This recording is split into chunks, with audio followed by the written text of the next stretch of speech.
24వ కీర్తన 3వ వచనం.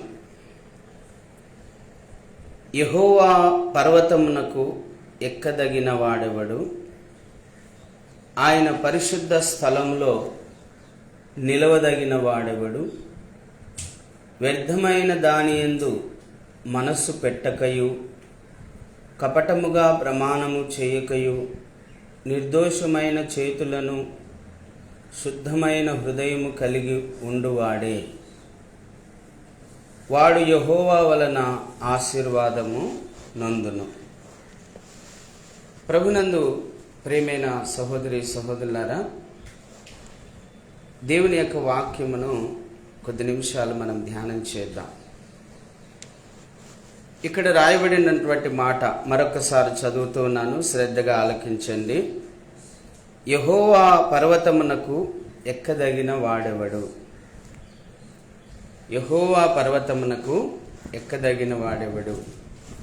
ఆయన పరిశుద్ధ స్థలంలో నివసింపదగిన వాడెవడు? బాగా ఆలోచించండి. యెహోవా పర్వతమునకు ఎక్కదగిన వాడెవడు? ఆయన పరిశుద్ధ స్థలములో నివసింపదగిన వాడెవడు? మనం చాలాసార్లు ప్రభువుని నమ్మకం ముందు కూడా కొన్ని విషయాలు చెప్పుకునేవాళ్ళం.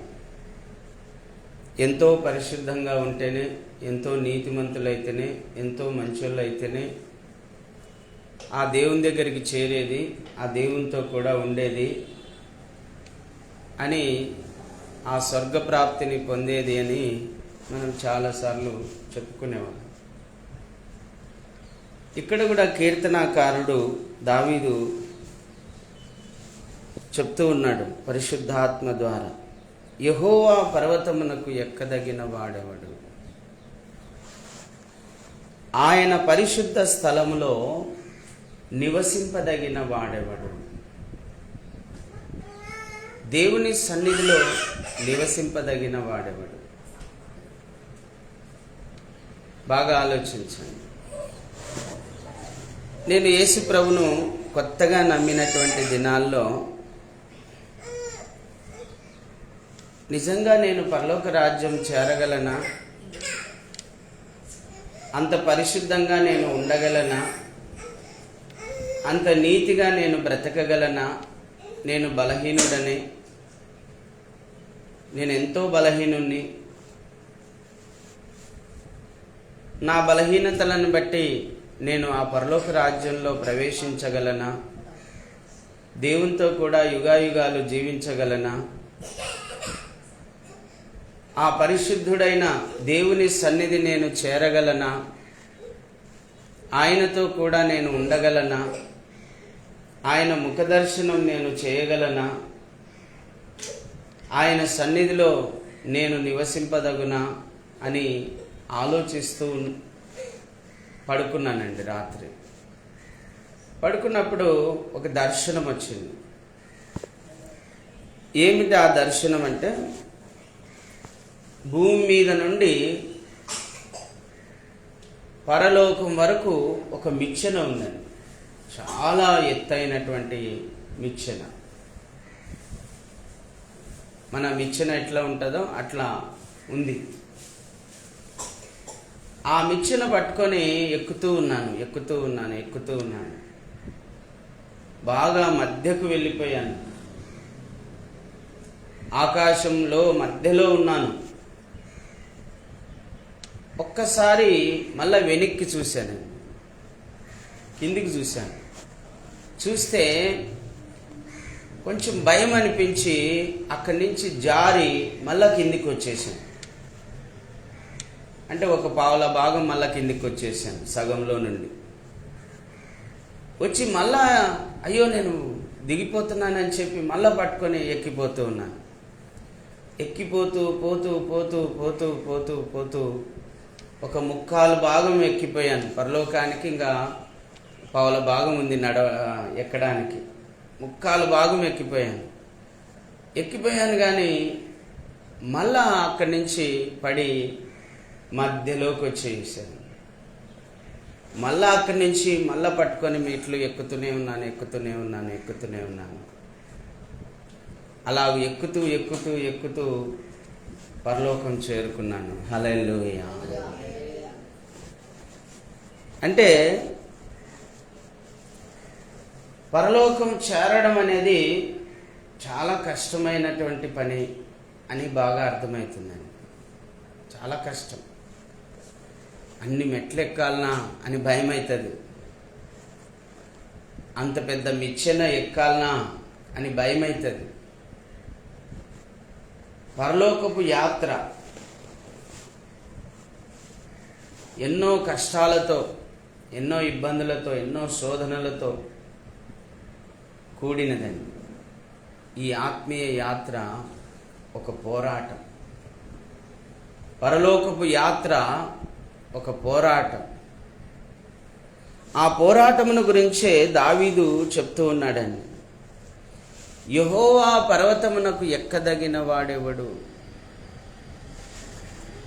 ఆయన పరిశుద్ధ స్థలంలో నివసింపదగిన వాడెవడు? ఎవరు ఆయన పరిశుద్ధ పర్వతాన్ని ఎక్కగలరు? ఎవరు ఆ పరలోకములో చేరి నిత్యము ఆయనతో నివాసము చేయగలరు? వింటున్నారా? నిజంగా మనం ఆ పర్వతాన్ని ఎక్కగలమా?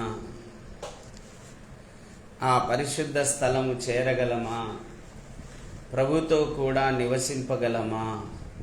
ఒకసారి మనం క్వశ్చన్ వేసుకోవాలి.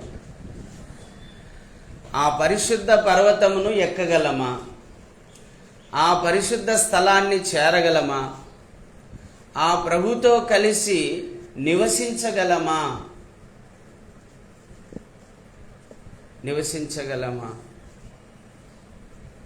చూడండి ఏమంటున్నాడు అక్కడ దావీదు 4వ వచనంలో, కీర్తన 24:4వ వచనంలో, వ్యర్థమైన దాని యందు మనస్సు పెట్టకయు, కపటముగా ప్రమాణము చేయకయు, నిర్దోషమైన చేతులను శుద్ధమైన హృదయమును కలిగి ఉండువాడే.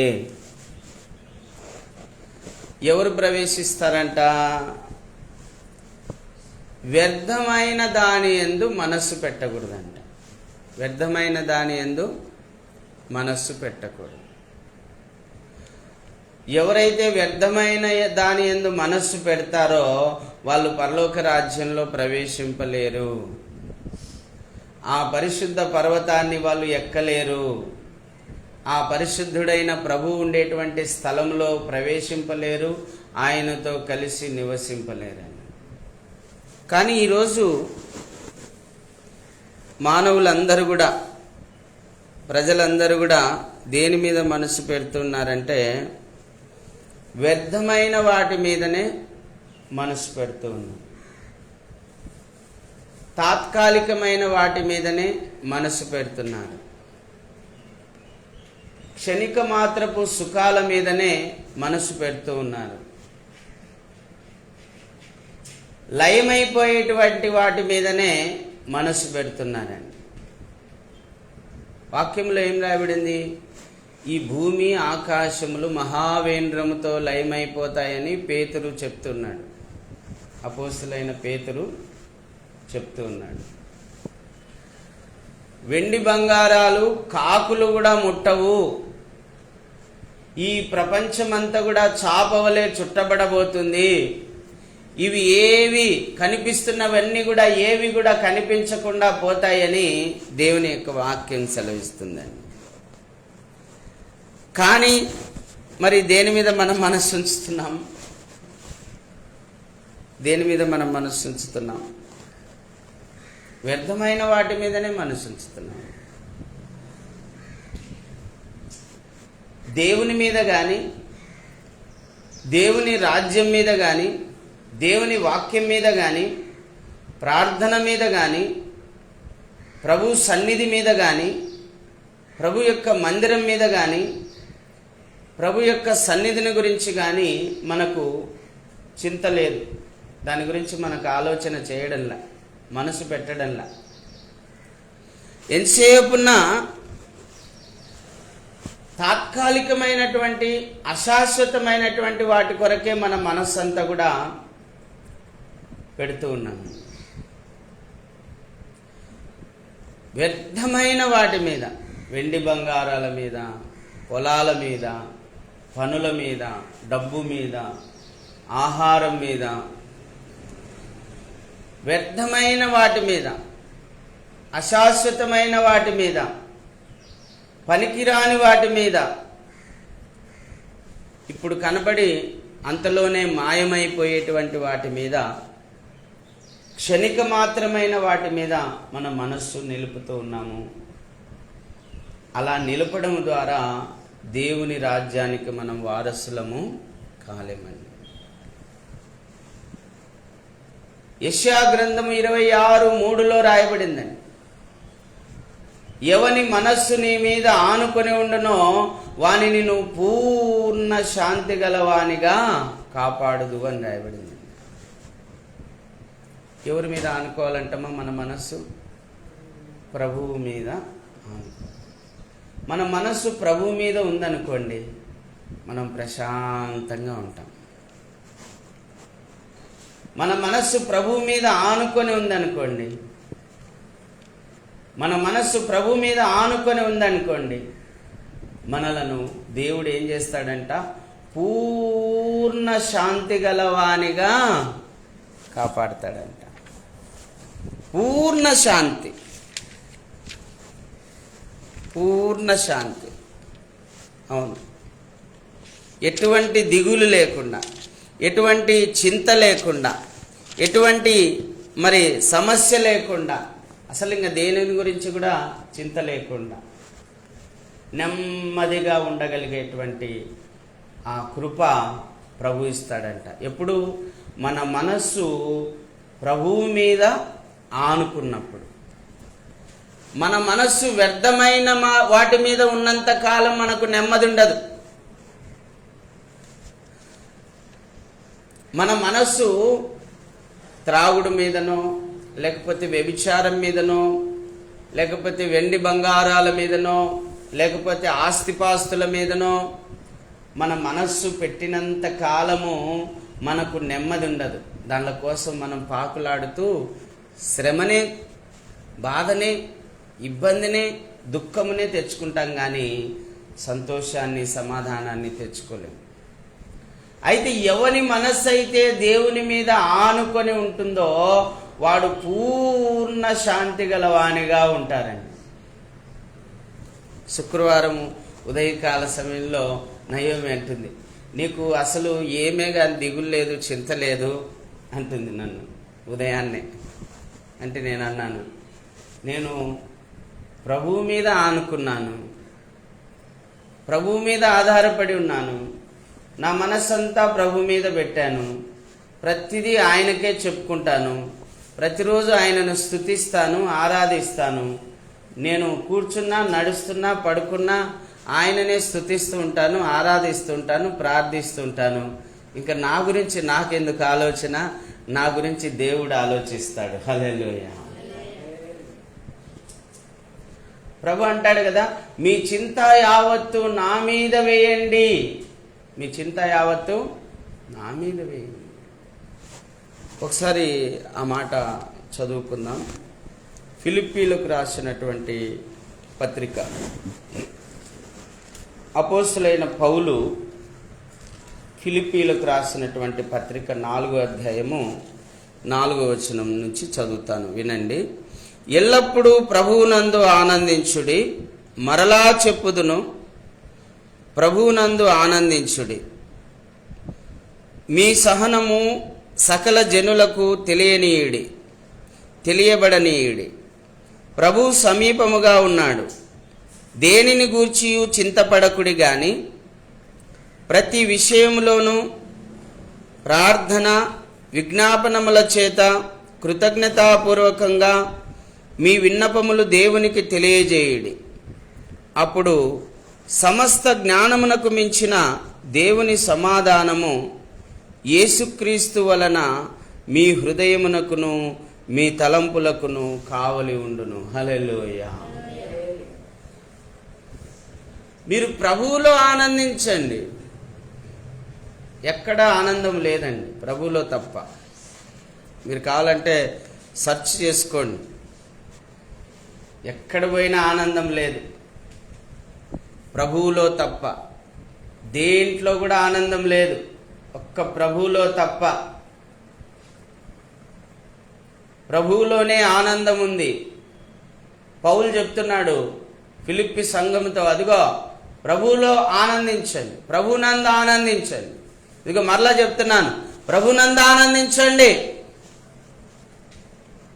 దేంట్లో కూడా ఆనందం లేదు, ప్రభువులో మాత్రమే ఆనందం ఉంది. అసలు మీరు దేనిని గురించి కూడా చింతించకండి. ఏమంటున్నాడు? మీరు దేనిని గురించి కూడా చింతించకండి.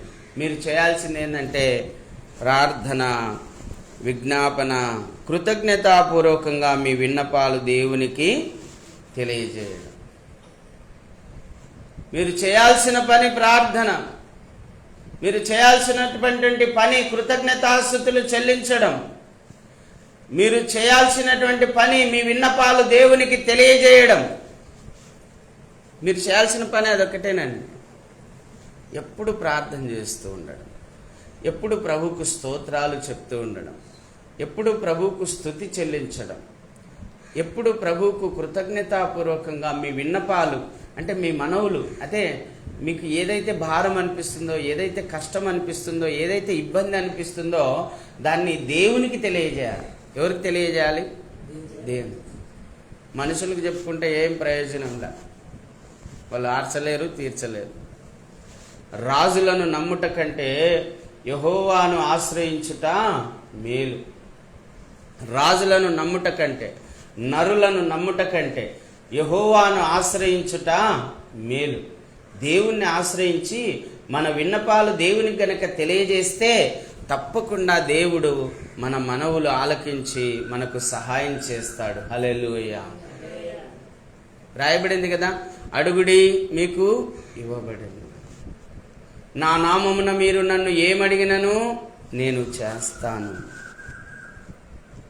ఎప్పుడైతే మీరు ప్రార్థన చేస్తూ ఉంటారో, ఎప్పుడైతే దేవునికి కృతజ్ఞతాస్తుతులు చెల్లిస్తుంటారో, ఎప్పుడైతే మీరు విజ్ఞాపనలు చేస్తూ ఉంటారో, ఎప్పుడైతే మీరు ఆయనకు కృతజ్ఞతాపూర్వకంగా మీ విన్నపాలు తెలియజేస్తూ ఉంటారో, అప్పుడు సమస్త జ్ఞానమునకు మించిన సమాధానము మీ హృదయంలో ఉంటుందంటండి.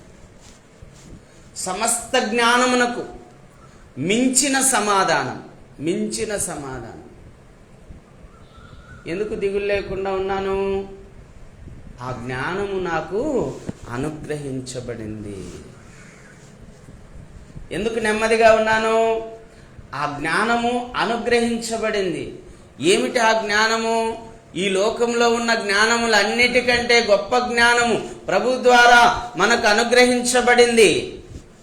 ఆ జ్ఞానము ద్వారా ఇప్పుడు మనం సమాధానంగా ఉన్నాం. హల్లెలూయా. నెమ్మదిగా ఉన్నాం. అవునండి, జ్ఞానము గలవాడు, దేవుని చేత జ్ఞానం అనుగ్రహించబడిన వాడు నెమ్మదిగా ఉంటాడు. దేవుని చేత జ్ఞానం అనుగ్రహించబడిన వాడు సమాధాన స్థితిలో ఉంటాడు.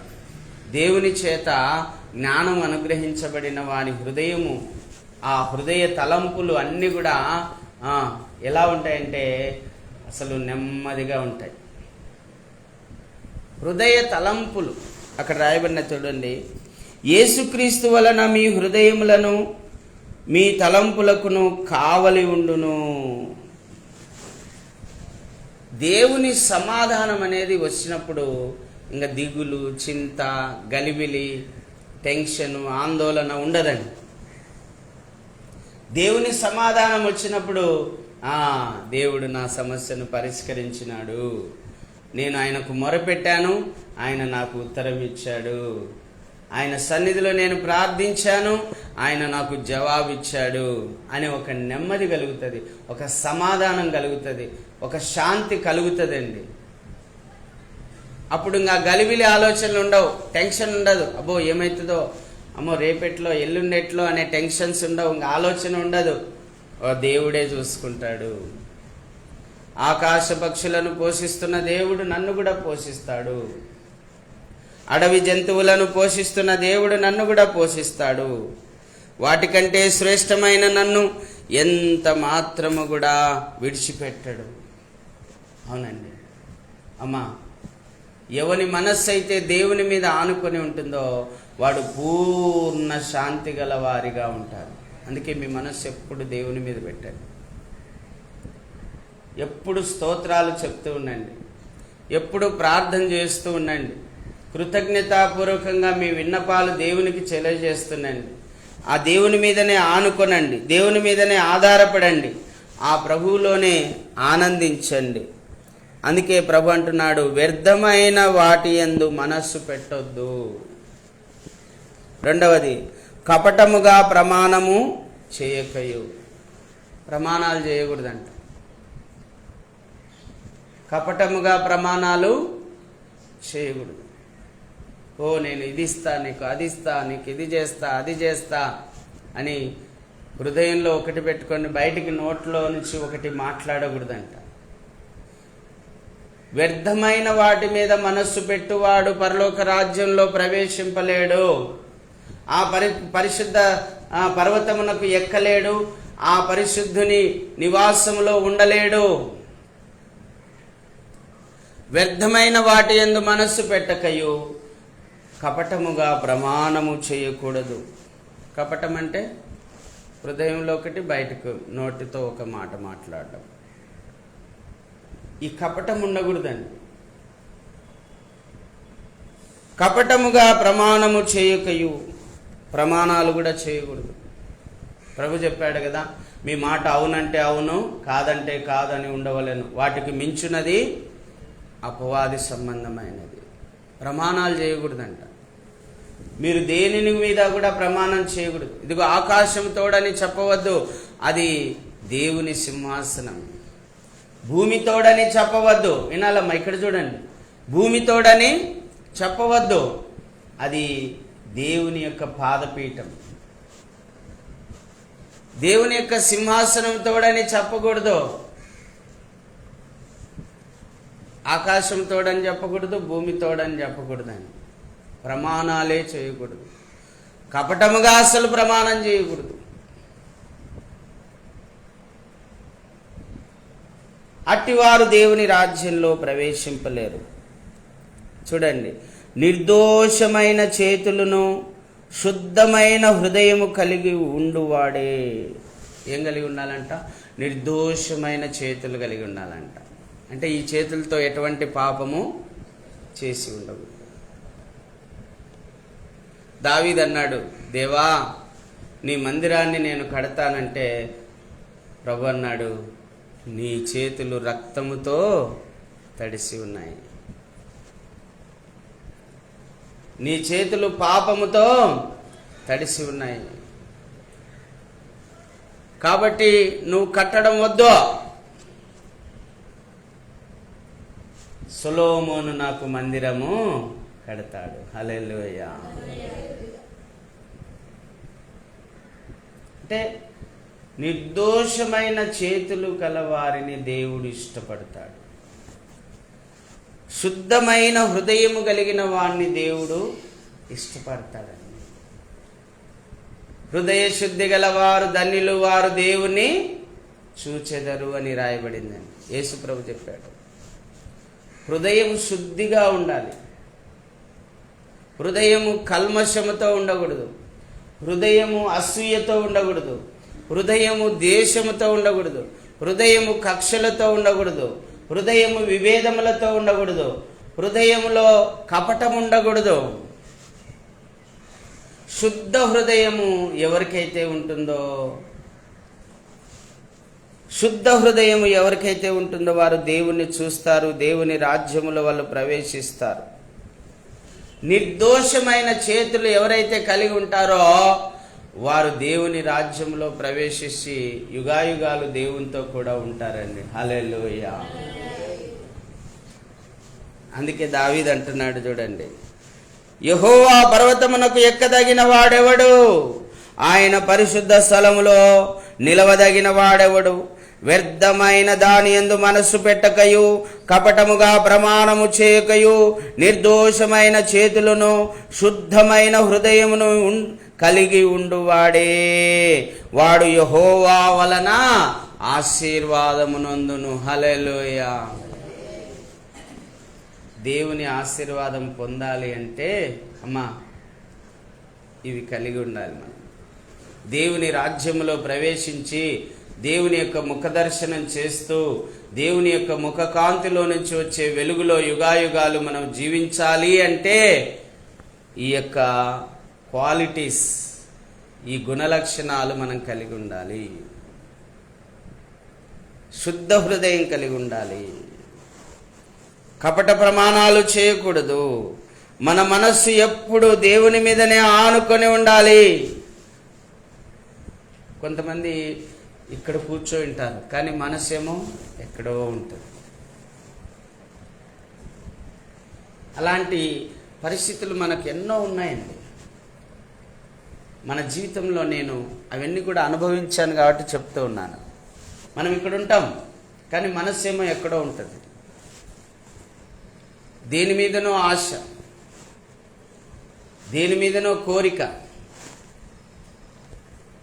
అలాంటి వ్యక్తులు, అలాంటి వారు దేవుని రాజ్యంలో ప్రవేశింపలేరు. చూడండి, మరొక వాక్యాన్ని కూడా మనం ధ్యానం చేద్దాం. 15వ కీర్తన త్వరగా నేను ముగిస్తాను. యెహోవా నీ గుడారములో అతిథిగా ఉండదగిన వాడెవడు? నీ పరిశుద్ధ పర్వతం మీద నివసింపదగిన వాడెవడు? యథార్థమైన ప్రవర్తన కలిగి నీతిని అనుసరించుచు హృదయపూర్వకంగా నిజము పలుకువాడే. అట్టివాడు నాలుకతో కొండెములాడడు, తన చెలికానికి కీడు చేయడు, తన పొరుగు వాని మీద నింద మోపడు. అతని దృష్టికి నీచుడు అసహ్యుడు. అతడు యెహోవా యందు భయభక్తులు గల వారిని సన్మానించును. అతడు ప్రమాణము చేయగా నష్టము కలిగినను మాట తప్పడు. తన ద్రవ్యము వడ్డీకియ్యడు. నిరపరాధిని చెరుపుటకై లంచము పుచ్చుకొనడు. చూడండి, యెహోవా గుడారములో అతిథిగా ఉండదగిన వాడెవడు? పరిశుద్ధ పర్వతం మీద నివసింపదగిన వాడెవడు? ఇక్కడ కూడా చెప్తున్నాడు. చూడండి ఎంత బాగా చెప్తున్నాడు దావీదు. ఆ దేవుని సన్నిధిలో, దేవుని యొక్క గుడారములో అతిథిగా ఉండదగిన వాడెవడు? అతిథిగా మనం అందరం కూడా ఆయన సన్నిధికి చేరి ఆయన సన్నిధిలో అతిథిగా ఉండదగిన వాడెవడు? ఆయన పరిశుద్ధ పర్వతం మీద నివసింపదగిన వాడెవడు అని చెప్తే దావీదు అంటున్నాడు, మీరు యథార్థమైన ప్రవర్తన కలిగి నీతిని అనుసరించుచు హృదయపూర్వకముగా నిజము పలుకువాడే. నిజం ఎట్లా పలకాలంటమ్మా? హృదయపూర్వకంగా నిజం చెప్పాలంట. చెప్పనట్టు కాదు. అవునవునులే అట్లా కాదు. హృదయపూర్వకంగా చెప్పాలంట నిజం. యథార్థమైన ప్రవర్తన కలిగి ఉండాలంట. యథార్థమైన ప్రవర్తన. బయటికి మీకు మంచివానిగా కనపడుతూ లోపల చెడ్డ పనులు చేస్తున్నాను అనుకో, అది యథార్థత కానే కాదు. యథార్థమైన ప్రవర్తన కలిగి నీతిని అనుసరించాలి. ఏమనుసరించాలి? నీతి. ప్రభు అంటాడు కదా, నీతి యావత్తు ఇలాగూ జరగనీయుడు. అవును, బాప్తిసం ఇచ్చి యోహాన్ అంటాడు, ప్రభువా నీ చేత నేను బాప్తిసం పొందవలసిన వాడనైండగా నా చేత నువ్వు బాప్తిసం పొందుతావా అంటే ప్రభు అన్నాడు, నీతి యావత్తు ఇలాగూ జరగనీయుడు. ఒక క్రమమును నీతి అంటారండి. నీతి తప్పకూడదు. ఎక్కడ కూడా నీతి తప్పకూడదు. మనం అంటాం కదా, వాడు చూడండి వాడు అవినీతిమంతుడు అంటాడు. అవినీతి అంటే, అవినీతిపరుడు అంటే ఒక్కటి క్రమంగా జరగనీయడు వాడు, అన్నీ అవినీతే. క్రమం తప్పిపోతూ ఉంటాడు, పని చేయించుకుంటాడు, కూలి ఇయ్యడు, అది అవినీతి. అవినీతి. మాట ఇస్తాడు, తప్పుతాడు, అది అవినీతి. మాట ఇస్తాడు, తప్పుతాడు, అది అవినీతి.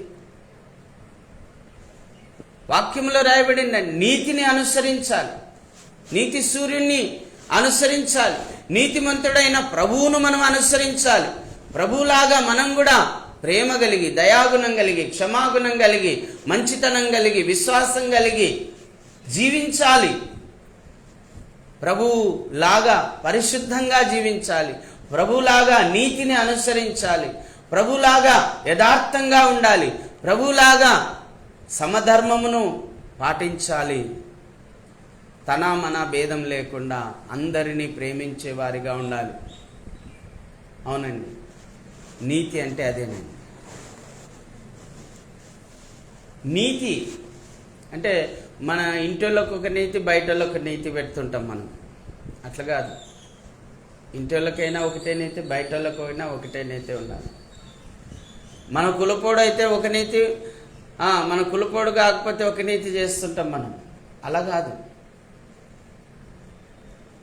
కులమత భేదాలు లేకుండా, వర్ణ భేదాలు లేకుండా, గ్రామ భేదం లేకుండా, రాష్ట్ర భేదం లేకుండా, దేశ భేదం లేకుండా మనిషిని మనిషిలా ప్రేమించి ప్రతి విషయంలో న్యాయమైన తీర్పునివ్వడమే నీతి అండి. న్యాయం జరిగించడమే నీతి. అవును, మనం నీతిని అనుసరించే వారిగా ఉండాలి, యథార్థమైనటువంటి ప్రవర్తన కలిగినటువంటి వారంగా ఉండాలి, హృదయపూర్వకంగా నిజము పలికేటువంటి వారిగా ఉండాలి. వాడు కొండెములాడాడంటండి నాలుకతో. ఇప్పుడు ఒక మాట, కొద్దిసేపు నాకు ఇంకో మాట, అట్లాంటి మాటలు మాట్లాడంట. తన చెలికానికి కీడు చేయడు, తన పొరుగువాని మీద నింద మోపడు. పొరుగువాని మీద నింద మోపడంట. పొరుగువాని మీద నింద మోపువాడు దేవుని దృష్టిలో అన్యాయస్తుడేనండి, పాపే. అందుకే పొరుగువాని మీద నింద కూడా మోపడంట వాడు. ఎవరు?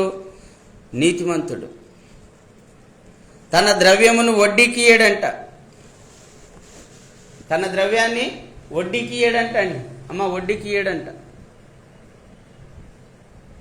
కావాలంటే అవసరానికి ఇదిగో తీసుకున్నా మళ్ళీ ఇవ్వని ఇస్తాడంట, కానీ వడ్డీకి మాత్రము ఇవ్వడంట. నిరపరాధిని చంపుటకై లంచము పుచ్చుకొన్నాడు. తప్పు చేయనోన్ని చంపడానికి లంచం పుచ్చుకునే వాళ్ళు ఈరోజు చాలామంది ఉన్నారు. అన్యాయాన్ని, అక్రమాన్ని పెంచి పోషించే వాళ్ళు చాలామంది ఉన్నారు ఈ లోకంలో. కానీ అట్లాంటి వాళ్ళందరూ దేవుని రాజ్యములో ప్రవేశింపలేరు. మళ్ళొకసారి చదువుతాను ఆ మాటను. తన ద్రవ్యమును వడ్డీకి ఇయ్యడు, నిరపరాధిని చంపుటకై లంచము పుచ్చుకొనడు, ఈ ప్రకారము చేయువాడు ఎన్నడును కదల్చబడడు. హల్లెలూయా.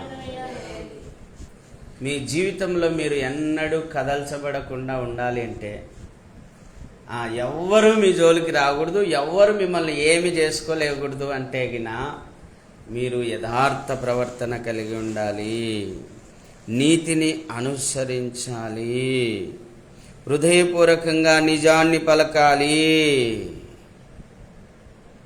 పొరుగువాని మీద నింద మోపకూడదు, దేవుని యందు భయభక్తులు గల వారిని సన్మానించాలి. సన్మానిస్తారమ్మా? దేవుని యందు భయభక్తులు గల వారిని ఏం చేయాలంటే మనము సన్మానించాలి. నాకంటే గొప్ప కృపావరములు, నాకంటే గొప్ప వాక్య పరిచర్య, నాకంటే గొప్ప ఆత్మ అభిషేకం కలిగిన వ్యక్తిని మనం గౌరవించాలి, సన్మానించాలి. దేవుని యందు భయభక్తులు కలిగినటువంటి వ్యక్తిని మనము గౌరవించాలి, సన్మానించాలి. ఇలాగ ఎవరైతే చేస్తారో వారు పరిశుద్ధ పర్వతం మీద నివసించదగుతారు. వారు దేవుని యొక్క గుడారంలో అతిథిగా ఉంటారు. దేవుని యొక్క గుడారంలో అతిథిగా ఉంటారు. అందుకే చాలా స్పష్టంగా మరి ప్రభువు మాట్లాడుతూ ఉన్నాడు. చివరిగా ఒక వాక్యం చదువుకొని ముగించుకుందాం. యెషయా గ్రంథము 33:15 వచనాన్ని నేను చదువుతాను, మీరు వినండమ్మా. వింటూ ఉండగానే మీకు అర్థమవుతుంది. ఆ అర్థమైన వాక్యాన్ని గట్టిగా పట్టుకొని మీరు అనుసరించండి. చూడండి, నీతిని అనుసరించి నడుచుచు, యథార్థముగా మాట్లాడుచు, నిర్బంధము వలన వచ్చు లాభమును ఉపేక్షించుచు, లంచము పుచ్చుకొనకుండా తన చేతులు మలుపుకొని, హత్యను మాట వినకుండా చెవులు మూసుకొని, చెడుతనము చూడకుండా కన్నులు మూసుకొనువాడు ఉన్నత స్థలమున నివసించును. పర్వతములలోని శిలలు అతనికి కోట ఎగును. తప్పక అతనికి ఆహారము దొరుకును. అతని నీళ్లు అతనికి శాశ్వతముగా ఉండును. అంగీకరించబడిన రాజును నువ్వు కన్నులారా చూచెదవు. బహుదూరమునకు వ్యాపించుచున్న దేశము నీకు కనబడును. హల్లెలూయా. అలంకరించబడిన రాజును నువ్వు కన్నులారా చూడాలనుకుంటే ఎవరండి ఆయన? మన ప్రభువు అయిన యేసుక్రీస్తు. పరలోకములో సింహాసనాసీనుడై ఆయన కూర్చున్నప్పుడు అలంకరించబడిన రాజు వలె ఉంటాడంట ఆయన. ఆ అలంకరించబడినటువంటి రాజును మీరు చూడాలి అంటే, ఆ అలంకరించబడిన ప్రభువును మీరు చూడాలి అంటే, మీరు నీతిని అనుసరించేవారై ఉండాలి, యథార్థముగా ప్రవర్తించేవారై ఉండాలి. లంచము తీసుకోకూడదు. లంచం తీసుకోకూడదంట. లంచం తీసుకోకుండా మీ చేతులు ఇట్లా మలుచుకోవాలంట. తీసుకోవాలంటే ఇట్లా సాపాలి కదా, లేకుండా ఇట్లా మలుచుకోవాలంట. లంచం తీసుకోకుండా, లంచము తీసుకొనకుండా తన చేతులు మలుచుకోవాలంట. హత్యను మాట వినకుండా చెవులు మూసుకోవాలంట. హత్య అనే మాట వినకూడదంట. హత్య చేపిస్తే ఇంకెంత పాపమో చూడండి. మహాత్మా గాంధీజీ ఈ బైబిల్ వాక్యాన్ని చదివే ఆయన ఒక స్లోగన్ తీసుకొచ్చాడండి. 3 కోతుల బొమ్మలు ఉంటాయి చదువుకునేటప్పుడు మనం చూసింటాం. ఒకటేమో కళ్ళు మూసుకుంటుంది, ఒకటేమో చెవులు మూసుకుంటుంది, ఒకటేమో నోరు మూసుకుంటుంది. కోతులు మనం చదువుకునే పాఠాల పుస్తకాల్లో ఉంటాయి. అది గాంధీజీ చెప్పినటువంటి స్లోగన్ కాదు, బైబిల్లో రాయబడినటువంటి వాక్యమును ఆయన ఒక స్లోగన్గా ప్రపంచానికి ఇచ్చాడండి. చెడు చూడకు, చెడు వినకు, చెడు మాట్లాడకు. చెడు చూడకుండా ఏడున్నారండి? సెల్లు పట్టుకున్నామంటే ఇంక అన్నీ చెడే. సినిమా చూస్తున్నామంటే అన్నీ చెడే. దాంట్లో మంచిది ఎక్కడుంది?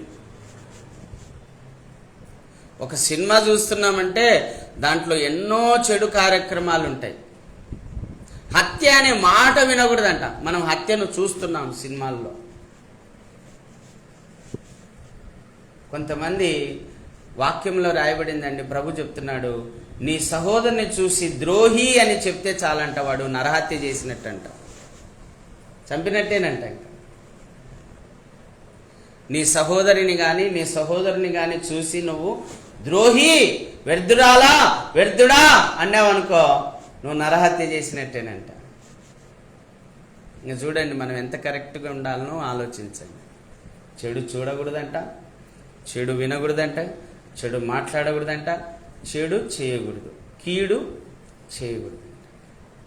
ఎట్లుండాలి మనము చెప్పండి? ఎంత సాత్వికంగా ఉండాలి.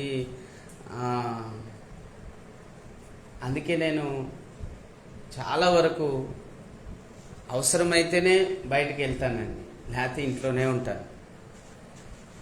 ఎందుకంటే దేవుని మూలముగా పుట్టినవాడు తను తాను భద్రము చేసుకున్నానండి. మనల్ని మనం కాపాడుకోవాలంటే మన సహవాసము దేవునితో ఉండాలి, దేవుని వాక్యముతో ఉండాలి. మనల్ని మనం కాపాడుకోవాలి, దేవుని చేత ఆశీర్వాదం పొందాలి, అలంకరించబడిన రాజును మనం చూడాలి అంటే మనము వీలైనంత వరకు ఎంత కామ్గా ఉంటే అంత మంచిది, ఎంత మౌనంగా ఉంటే అంత మంచిది, ఎంత తగ్గించుకుంటే అంత మంచిది. ఏ ఒక్క విషయంలో కూడా విర్రవీగకుండా మనల్ని మనం తగ్గించుకొని నీతిని అనుసరిస్తూ యథార్థంగా ప్రవర్తిస్తూ వేషధారణ లేకుండా, కపటము లేకుండా,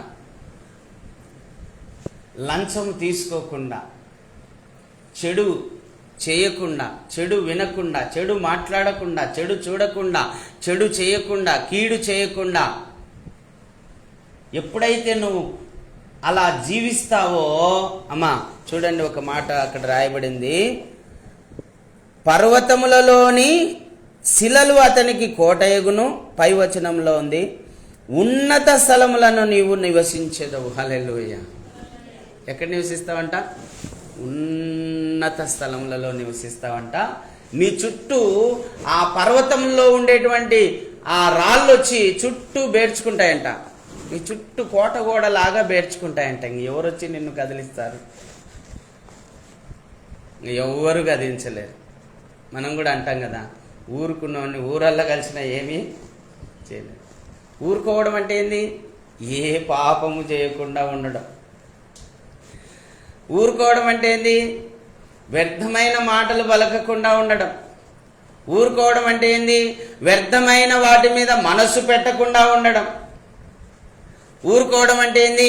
అబద్ధ సాక్ష్యాలు పలకకుండా ఉండడం, కపటముగా మాట్లాడకుండా ఉండడం,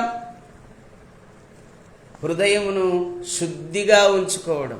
హృదయమును శుద్ధిగా ఉంచుకోవడం ఊరుకోవడం. మన హృదయాన్ని శుద్ధంగా ఉంచుకోవాలి. వీళ్ళు వచ్చి నీతో ఏదో ఒకటి చెప్తుంటారు, వాళ్ళు ఇట్టన్నా వీళ్ళు ఎందుకమ్మా వాళ్ళ గురించి మనకు అన్యం అనుకో, స్టాప్ అయిపోతారు అక్కడికి. లేదు వింటున్నాం అనుకో, వాళ్ళు చెప్తూనే ఉంటారు. అక్కడ రాయబడింది కదా ఇందాక చదివిన వాక్యంలో, పొరుగువాని మీద నిందలు మోపకూడదంట. నిందలు మోపకూడదు. ఎన్ని సత్యవాక్యాలండి ఈరోజు మనం వింటున్నాం.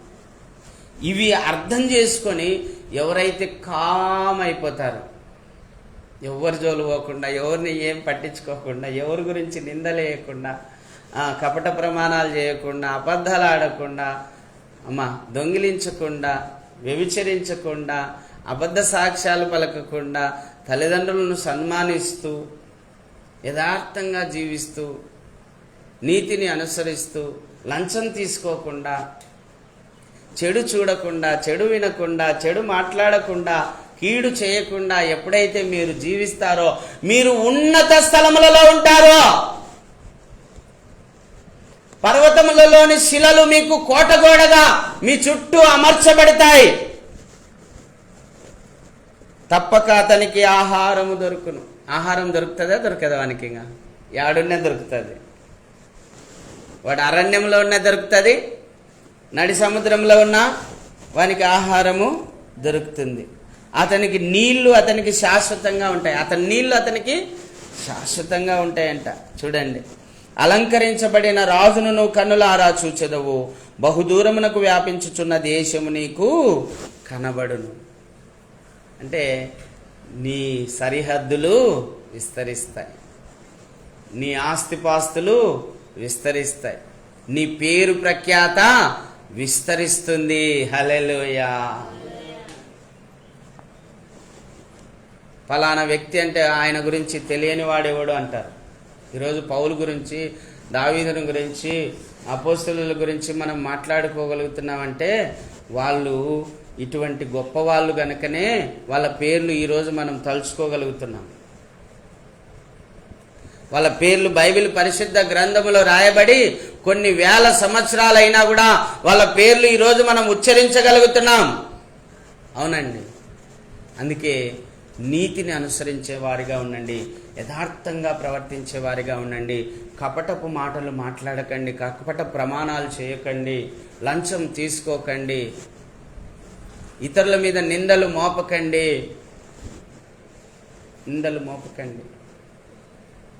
ఎప్పుడైతే అలా జీవించడం మీరు ప్రారంభిస్తారో చూడండి, బహుదూరమునకు వ్యాపించుచున్న దేశము నీకు కనబడును. ఒక దర్శనం కలుగుతుంది నీకు.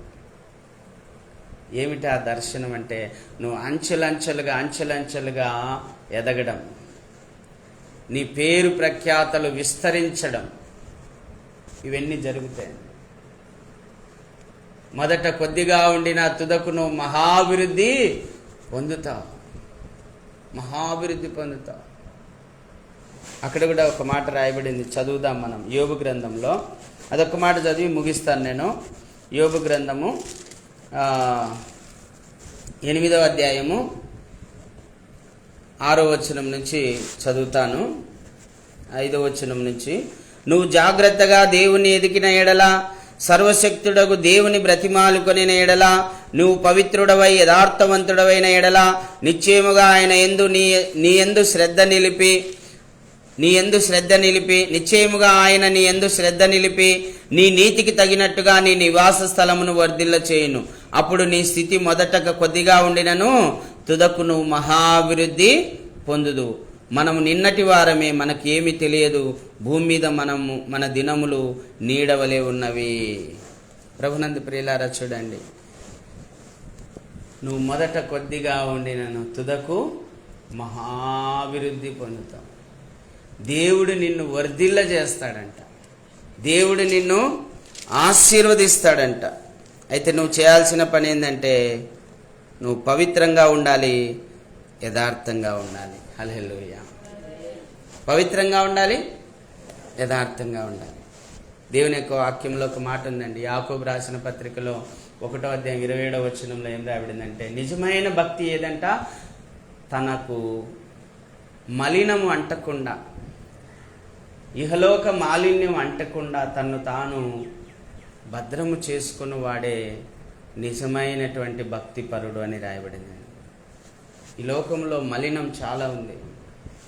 ఈ లోకంలో ద్వేషం, కక్షలు, అసూయలు, విభేదాలు, విమతాలు, అల్లరితో కూడిన ఆటపాటలు, కాముకత్వం, జారత్వం, అపవిత్రత, ఇవన్నీ ఉన్నాయండి.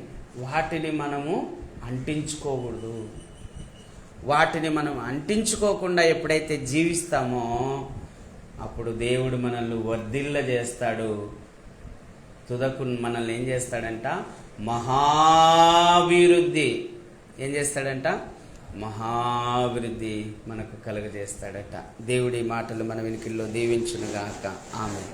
మోకరించండి, ప్రార్థన చేసుకుందాం. ప్రేమ కలిగిన తండ్రి, నీకు స్తోత్రములు. మా విన్న వాక్యాన్ని ప్రతి ఒక్కరు కూడా జ్ఞాపకం చేసుకొని ప్రార్థన చేయండి. దేవుడు నీ విషయంలో ఆయన కోరుకుంటూ ఉన్నాడు. ఆయన పరిశుద్ధ పర్వతానికి నువ్వు ఎక్కి వెళ్ళాలని, ఆయన ఉండేటువంటి పరిశుద్ధ స్థలంలో నువ్వు నివసించాలని ప్రభు యొక్క కోరిక. ప్రభు చెప్పాడు కదా, నేనుండు స్థలంలో మీరును ఉండులాగున మరలా వచ్చి నేను తీసుకుని వెళ్తానన్నాడు. మరి ఆయన వచ్చి మిమ్మల్ని తీసుకొని వెళ్ళాలి అంటే, అమ్మా, మీరు నీతిని అనుసరించే వారిగా ఉండాలి, యథార్థముగా ప్రవర్తించే వారిగా ఉండాలి, లంచము తీసుకొనకుండా ఉండాలి, కపటపు ప్రమాణాలు చేయకూడదు,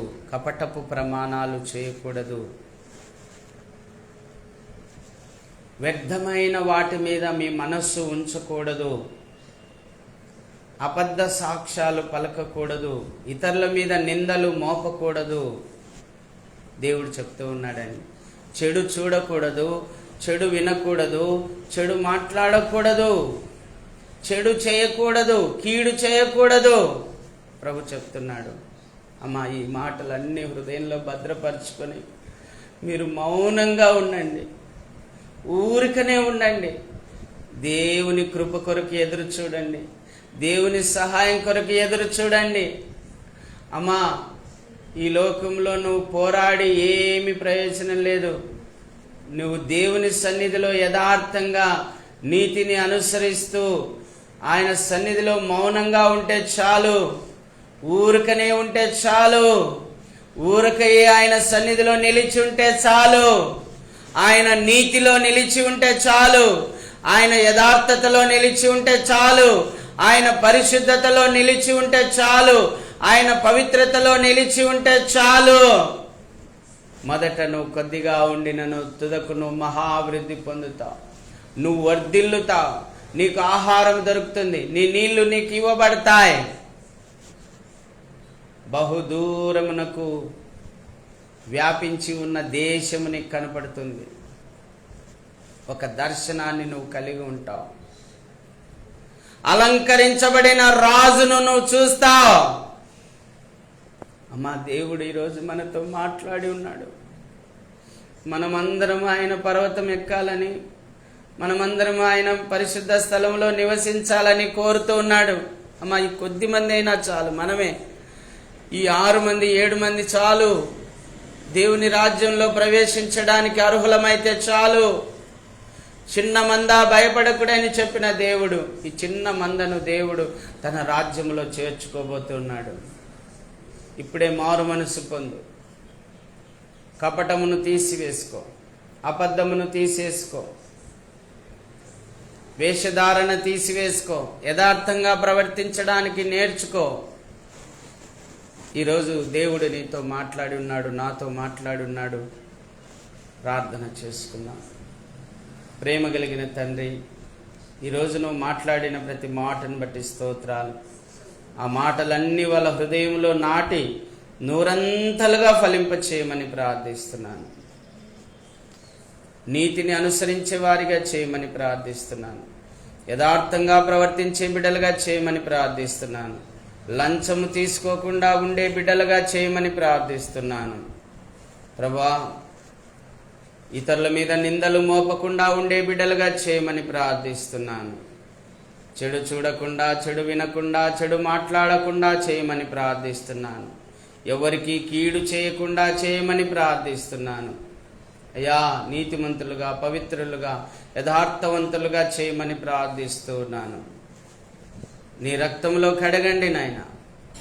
యేసు రక్తము ప్రతి పాపము నుండి విడిపించి పవిత్రులుగా చేసి సమస్త దుర్నీతి నుండి విడిపిస్తుందని చెప్పావు. నీ రక్తముతో కడుగు నాయనా. ప్రతి ఒక్కరిని నీ రక్తంతో కడిగి పరిశుద్ధపరిచి నీ రాజ్య నివాసులుగా చేసుకునైనా, దైవోగ్రత నుండి తప్పించునైనా, నీతిమంతులుగా తీర్చండి నాయనా. అయా, స్వస్థపరచండి నాయనా, ఆరోగ్యం ఇవ్వండి నాయనా, దీర్ఘాయువుతో తృప్తిపరచండి నాయనా. నీ రాకడ కొరకు ప్రతి ఒక్కరిని సిద్ధపరచండి నాయనా. అలంకరించబడిన రాజువైన నిన్ను కన్నులారా చూచే భాగ్యమును మా అందరికీ కలుగజేయమని, నీ పరిశుద్ధ పర్వతమునకు ఎక్కి వచ్చే భాగ్యమును మాకు దయచేయమని, నీ గుడారములో అతిథిగా ఉండే భాగ్యమును మాకు దయచేయమని, అయ్యా, నీ పరిశుద్ధ స్థలములో నివసించే భాగ్యమును మా అందరికి దయచేయమని యేసు ప్రభు నామములో అడిగి వేడుకొని పొంది ఉన్నాము తండ్రి. ఆమేన్. స్తుతించు మా